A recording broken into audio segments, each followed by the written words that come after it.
All right, welcome back, everyone. This is Ernest Dove of the New York Mets Dove Report. It's time for another minor league weekly recap, trying to go through all things, all the affiliates. If you could stick with me on this episode and this show, I'm going to go through each of the levels. Want to talk about, give some information on some of the players, who's really hot right now, even all the way up to AAA. We have a new guy coming up to Queens. I want to give a little bit of information about him at the end. So let me get started. Let me go down all the way down in low A. Let's talk about some of my favorites. Obviously, during the draft week, or not the draft, the trade deadline week, everybody was worried about me. One of the guys to worry about was 19-year-old Daverson Gutierrez, who was not traded. He's still with us in the Mets organization.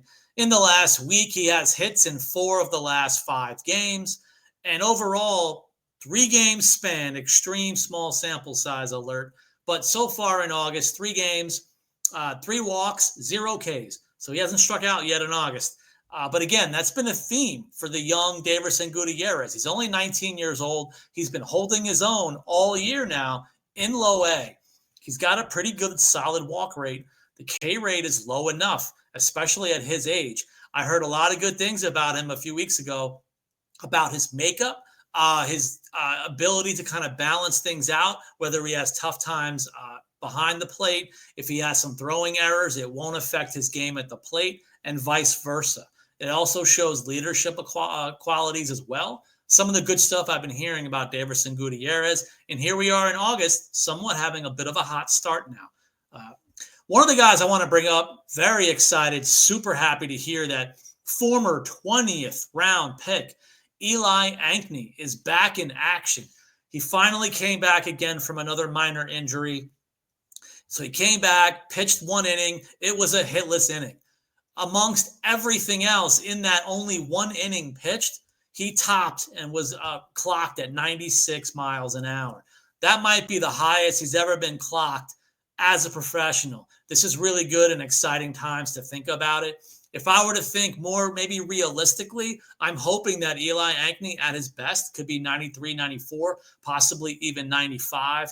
But even seeing him top this in a game, again, the healthier Eli Ankney gets, he's a left-handed pitcher. He's already 24 years old. He was a college arm. This is the kind of guy that can rise very fast in the system if he could just stay healthy. I think next year, hopefully, could be the year for him.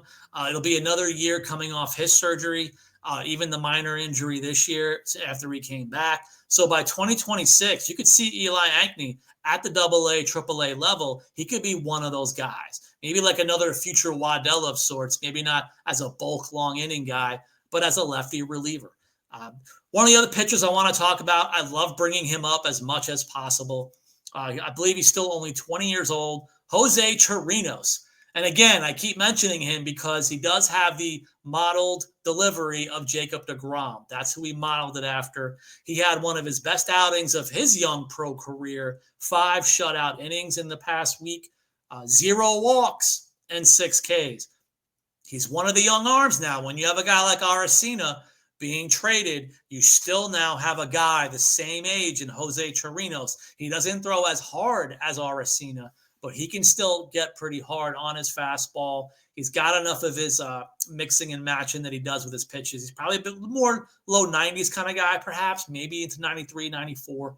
But again, this is an exciting young pitcher now to keep an eye on. Then we have the guy who came out of nowhere, Randy Guzman. Everyone's been talking about him. Last year, he hit about 200 something in the Dominican Summer League. Probably figured, all right, nice guy, signed for about $10,000 originally in his IFA class.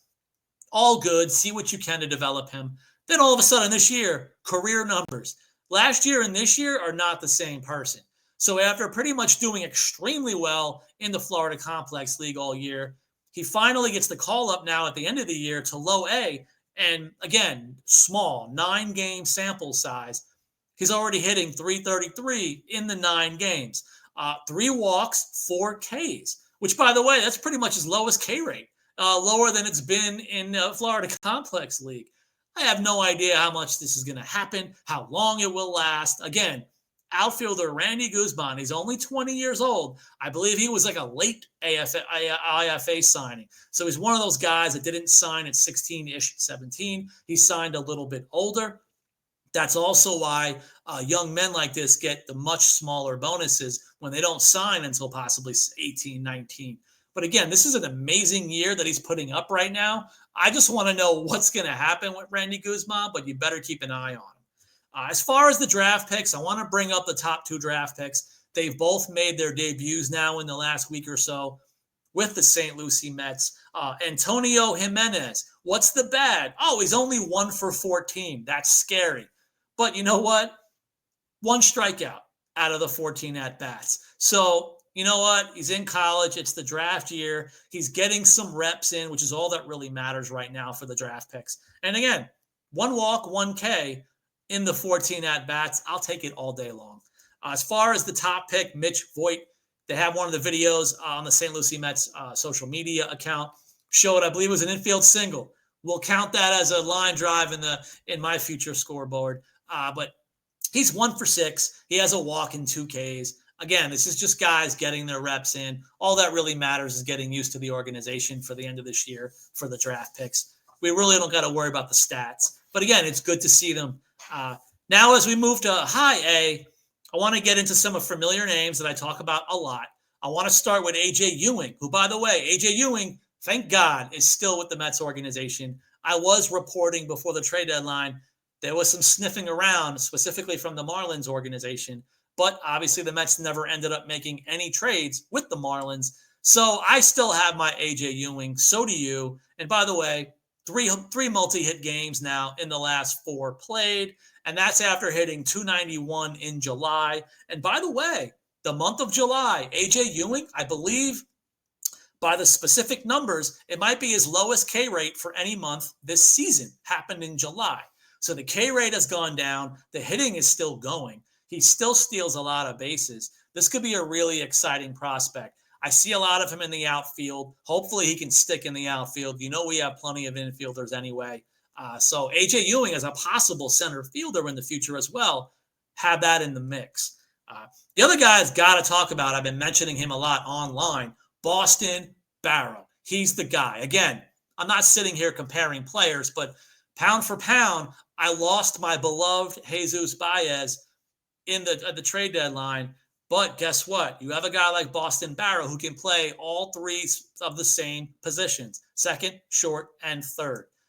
Now, again, physically, I've been calling him the Jeff McNeil, but basically because of looks, lefty, everything else. I've seen other people online trying to compare him to a Brandon Nimmo, perhaps. Not sure if he's going to have that type of plate discipline. I've been excited about Boston Barrow plate discipline, but I don't know how much of that's going to be a factor. I don't know about the power. Now, all of a sudden, Brandon Nimmo's a 30-homer guy almost. I'm not sure if Boston Barrow will get to that aspect of things. But again, 20-year-old Boston Barrow coming into this year was pretty much a consensus top 10 ranked-ish player in the Mets organization. I believe Keith Law actually had him way up in the top 10 at the beginning of the year. So they saw a lot in him. He started very slow this year, but it looks like he was one of those analytics guys. So the exit velo was there. The ball wasn't dropping. It's dropping right now. But I believe also in the last week, I was told that there were some tweaks. The staff got together with Boston Barrow, came up with a new game plan, which to me almost sounded similar to the situation that people have talked about, maybe even on SNY, about Soto with Ronnie Mauricio, about letting the ball come in a little bit more, even with an Alvarez as well. Sounds like they're using the same techniques now with Boston Barrow. Utilize his good bat speed. Maybe have him wait on the ball just a tick more. Try to aim it more towards left center or towards like aiming it to just rip and head it at the shortstop. It's been working. That kind of new plate approach, the hits have been flying. He hit almost 500 in the last week or so combined. So that's exciting stuff. Another one of the younger guys, 20-year-old Marco Vargas. I feel like I haven't been able to talk enough about him all year. He got rushed up again to the high A level. The numbers have not been there. But then all of a sudden, quietly, Marco Vargas has on a 7-game hitting streak for this week. And along with the 7-game hitting streak, perhaps even more important than the hitting streak, 7 walks to 4 Ks during this 7 game stretch. Now, that is the kid that I remember now when he came from the Marlins organization. He had more walks than Ks with them, with their minor league affiliates. So all of a sudden, the 20-year-old pushed to a level. Here he is kind of balancing things out, perhaps being more of who he is now with that plate approach and the discipline. And he's having enough hit tool right now. That could be exciting. The other guy I want to mention, it's been a slow week for him because he just got promoted back to high A. But again, I want to give another shout out to Nick Rosselli. Now, he's a guy that plays second base, but during the year now in high A, low A, they've been mix and matching him a little bit in left field, right field, getting him into games, which, by the way, also gives him versatility. But now we're talking about Nick Rosselli, who hit 345 in July. That's why he got promoted back to high A. So far, it's been very quiet. 1 for 5 at the high A level again now in the last week. But you know what? 3 walks, 2 Ks. So I'll take that as well. Again, I was hearing good things now about a lot of tweaks, a lot of things going on in game, in season between Nick Rosselli and the coaching staff. A lot of you people say now in the major leagues, oh, hitting coaches they don't do enough or they suck or whatever. Minor leagues right now, the hitting coaches are really working on some really good input and information to Nick Rosselli that's been working now for over a month, month and a half. So shout out to the staff. But of course, shout out Nick Rosselli for utilizing this information and putting it to great use right now. As we head to Double A, I could usually talk about the entire roster at this point in Double A. They're one of the best teams in minor league baseball, which is why they have one of those playoff appearances that they'll be going into. But I want to consider a little bit less guys. I want to start with my guy, Jack Wenninger. Obviously, of course, because I interviewed Jack Wenninger earlier in the season. Please check that out on YouTube if you haven't already. In his last outing, this is who Jack Wenninger is to me. 6 shutout innings. He had 3 walks. He only had 3 Ks, but for the season, he has more strikeouts than innings pitched, so I'm not worried about that. What really matters is the month of July, opponents only hit 188 against Jack Wenninger. My concern in July was the high K rate. That was the problem. So now I want to see what happened. This was his first start in August, 3 walks to 6 innings. Let's see how that balances out now for the rest of the year. And again, I feel like that July walk rate was way high. I'm hoping it was an anomaly because it's not what he was doing for April, May, June. So I'm excited still about Jack Wenninger. I see him as a innings-eating future rotation arm. I think that could be a ceiling. I guess you call it mid to back-end rotation would be my thought on a guy like this who can get you the innings. He can get you a low enough on opponent batting average. I don't think he'll get rocked too much. I just really like and value his stuff. The other guy now, again, we lost, 1 or 2 draft picks from last year that were traded at the deadline. Guess what? We have more. One of the 2024 draft picks, R.J. Gordon, I believe he just pitched the best outing of his professional career because he went 7 innings. 7 innings, 4 hits, 1 earned run, only 1 walk, 6 strikeouts. Again, now, this is one of the many arms that the Mets now have to develop going forward. He, of sorts, immediately replaces some of the arms now that we just lost. Like I said, there's replacements for guys. I'm going to miss Nate Dome and Frank Elisalt, but there's already guys like Will Watson and this R.J. Gordon, among others, who just basically become the next man up in the stepping stones of this process, still in Double A at this point. I want to talk about Ryan Lambert. I've been talking about him all year because, again, he's one of those guys that you could project as a ceiling of between a 7th, 8th, and possibly 9th inning arm. He's had 2 hitless appearances in August. So in the last week, I believe 1 inning each, maybe 1 and 1 1/3, no hits allowed in either appearance.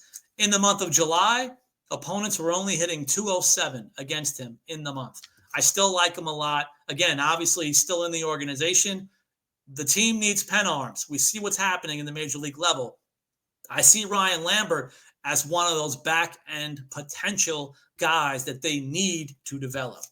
As far as the hitters, let's go to the obvious ones. Carson Benj, I don't know why he's still in Double A, even though he just got there. He's just annihilating the level. I've been saying it online. When's the last time that an offensive Mets bat did this immediately in Double A? With the stats are over 350, OPS is over 1,000. He has more walks than strikeouts in Double A. I don't know.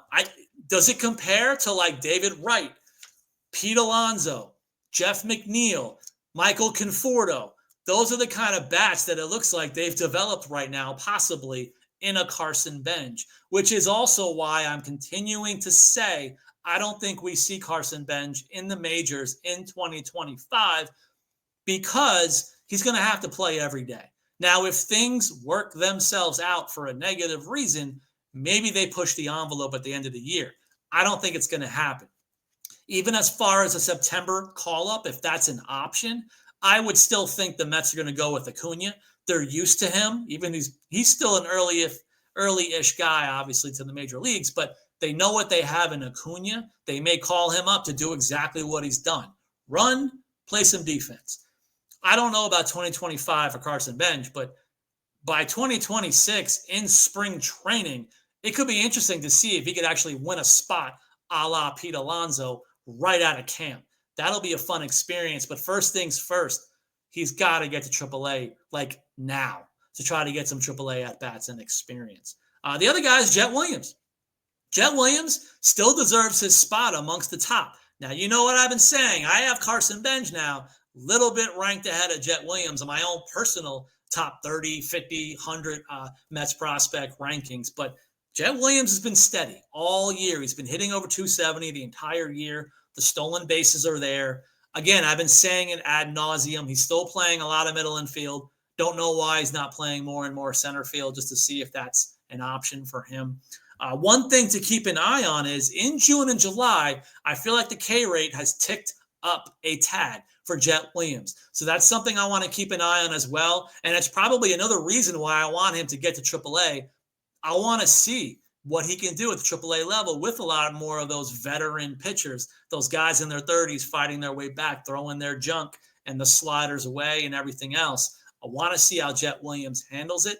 I still think he can be very, very good because despite the ups and downs and the K rate, he's still walking a lot all year. He naturally has the plate discipline and the stolen base speed.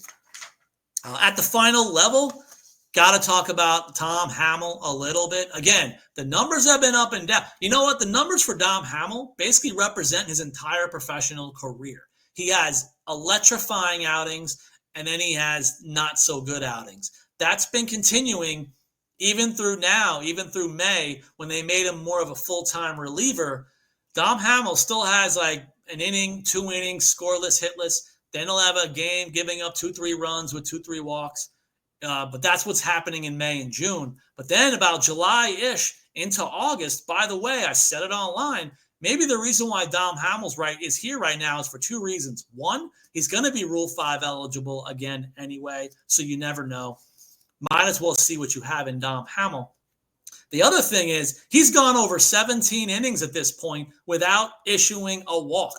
I'm sure I could jinx him. We'll probably walk a guy right now in Queens in this series, but that's got to be one of the reasons. You know what? Give him a shot. He's not walking anyone right now. Let's see what you have in Dom Hamill before you make some possible tough decisions at the end of the year. Then you have the reliever I've been talking about for weeks, Dylan Ross. Now he has 2 perfect appearances in August. He's doing really well, but again, I know the walks. That's the issue. What's going to happen if the walks happen?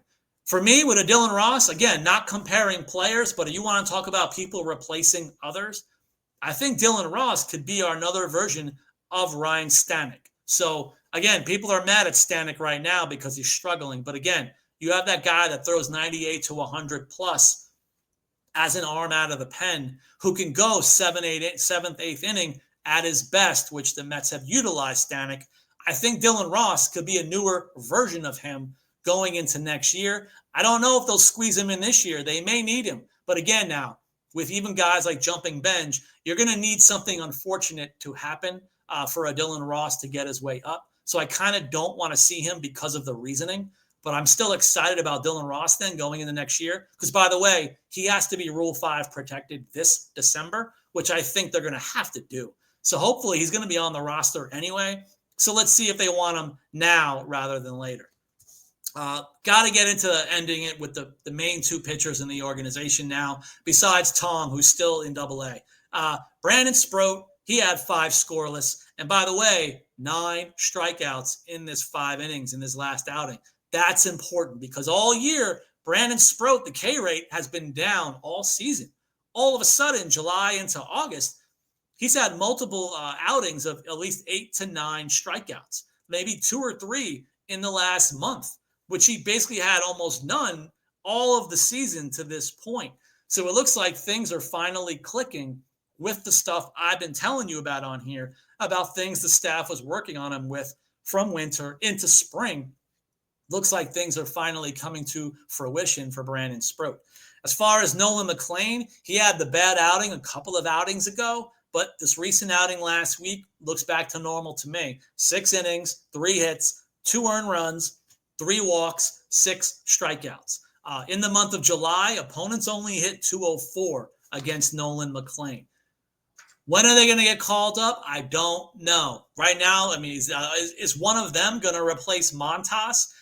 What's going to happen? Do you put him in the pen and you make him that 26th guy now at the end of the pen? Or do you DFA? You release a guy that you've paid over $30 million of a contract? Steve Cohen's money, sometimes he's willing to do it, as he's shown already since being owner. But I don't know about that. But these two guys can both start in the major leagues right now, in my opinion. I think they can give you 5-6 innings, 2 to 3-ish earned runs. Nothing spectacular, but I think even on their best, they can go 0 to 1 runs allowed for like 4 to 6 innings if you give them that opportunity. And that's me. Continue to give me an opportunity on these shows. I've got some big things coming up in the pipeline. I've got some stuff, some logistical stuff to work out in my scheduling. I might be interviewing some of the top players in the organization upcoming really soon before this season ends. Maybe as well some of the top of the draft and all of that. So please keep an eye on my channel. See if those interviews start popping up, and support your boy. Thank you.